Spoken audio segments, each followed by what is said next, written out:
Flamurtari ka marrë një fitore shumë të rëndësishme në transfertën ndaj Ignatias, duke triumfuar me shifrat 0-2. Skuadra vlonjate ishte më kërkuese dhe gjeti avantazhin fal një autogoli, ndërsa vendasit rrezikuan të pësonin dhe të dytin në të njëjtën mënyrë të shpëtuar nga shtylla.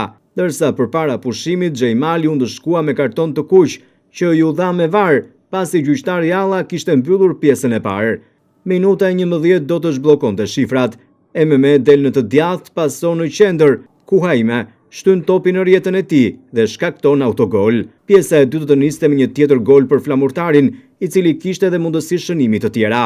Do të ishte minuta e 53, ku Mehmet gjen hapësirën para zonës së Rogozhinasve dhe lëshon një gjuajtje të fortë me të majtën, që mposh lehtësisht portierin vendas. Në minutën e 69 Leskovski bën heroin me një pritje të dyfisht ndaj Fernandos, me të dytën që duke një gol i sigurt. Më pas skuadrat shkëmbyen goditje në shtylla e transversa, ndërsa edhe një kërkesë për penallti e Ignatias u kthye në faull në sulm në një sfidë ku gjyqtari kaloi pa u ndëshkuar disa faulle të rënda.